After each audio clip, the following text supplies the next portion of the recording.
तपाईहरुले माथि क्याप्सन हेरेर पनि बुझिसक्नुभयो होला आजको कुन विषयमा भिडियो बन्दैछ भनेर हैन साथीहरु। अब चाहिँ म तपाईहरुलाई ढिला नगरेर मुख्य विषयमा केन्द्रित गर्छु है त।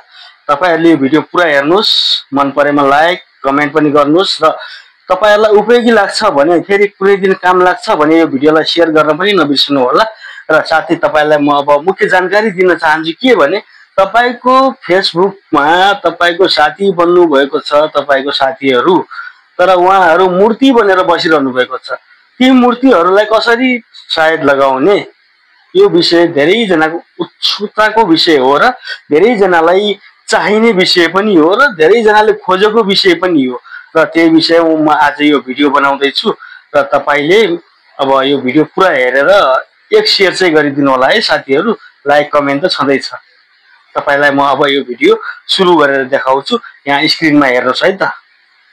तपाईहरु सुरुमा चाहिँ आफ्नो मोबाइलमा भएको फेसबुक एप खोल्नुहोस् र प्रोफाइलमा जानुहोस् है। तपाईको प्रोफाइलमा जानुहोस् र त्यहाँ गइसकेपछि तपाईहरुले यहाँनेर देखाएको यो अबाउट लेखेको छ नि यसलाई थिच्नुहोस् र थोरै तल सार्दै जानुहोस् है। थोरै तल सार्दै जानुहोस्।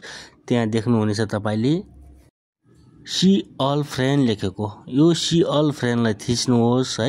थिचिसकेपछि तपाईहरु यहाँ आउनुहुनेछ अनि यहाँ माथि देख्नुहुन्छ म्यानेज लेखेको, म्यानेजलाई पनि थिच्नुहोस् र थिचेर हामी अगाडि जान्छौं।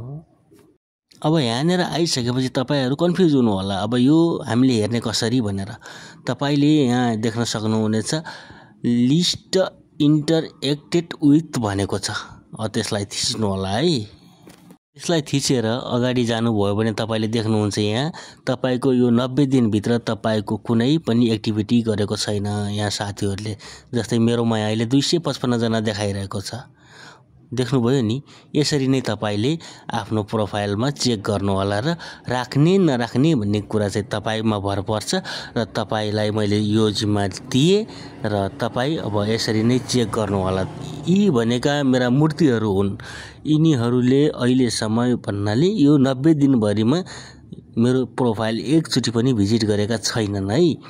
तपाईको कोही साथी छन् भने यसमा हेर्नु होला र तपाईले पनि यसरी नै चेक गर्नु होला है त साथीहरु। अब यिनीहरुलाई कसरी फाल्ने भनेपछि यहाँनेर सिलेक्ट मल्टिपल लेखेको छ नि त्यसलाई थिच्नुहोस् है। थिचेपछि सबैलाई टिक लगाउनुहोस्।